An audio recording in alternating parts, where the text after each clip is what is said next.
বাংলাদেশের সাইবার নিরাপত্তা ব্যবস্থা সাইবার ৭১ একটি পোস্টে উদ্ধৃত করেছে, আজকে বিমানবন্দরে অগ্নিকাণ্ডের মতো আগামী ১৫ দিনের মধ্যে এই ষড়যন্ত্র শিকার এবং সর্বোচ্চ ঝুঁকিতে আরও যে সকল প্রতিষ্ঠান হতে পারে।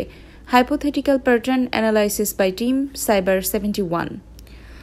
উচ্চ অর্থনৈতিক বা রপ্তানি এলাকা যেমন আশুলিয়া, গাজীপুর, নারায়ণগঞ্জের গার্মেন্টস জোন, এসব এলাকায় বিদেশি অর্ডার, ট্রেড এবং প্রচুর শ্রমিক একসাথে থাকে, তাই অস্থিরতা বা সিম্বলিক হামলার টার্গেট হতে পারে। বাণিজ্যিক ট্রান্সপোর্ট হাব যেমন কমলাপুর আইসিডি হতে পারে পরবর্তী সম্ভাব্য বড় টার্গেট।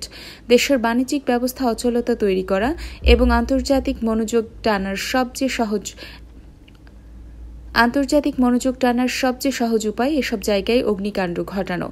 সরকারি গুরুত্বপূর্ণ স্থাপনা যেমন বিদ্যুৎ কেন্দ্র, টেলিকম এক্সচেঞ্জ, গ্যাস বিতরণ ডিপো, এখানে আগুন লাগলে দেশ অচল ভাব তৈরি হয়, যা ষড়যন্ত্রের আদর্শ প্যাটার্ন। জনবহুল শপিং বা মার্কেট কমপ্লেক্স যেমন Bashundhara city, new market, Jamuna future park বা উত্তরা হাব গণমাধ্যমে দ্রুত ভাইরাল হয়, তাই প্রোপাগান্ডার কাজে ব্যবহারযোগ্য। আঞ্চলিক শিল্পাঞ্চল, পর্যটন বা অর্থনৈতিক যেমন Cox's Bazar EPZ, Sylhet economic zone, Khulna shipyard area, অঞ্চলভিত্তিক অস্থিতিশীলতা তৈরি করা সহজ।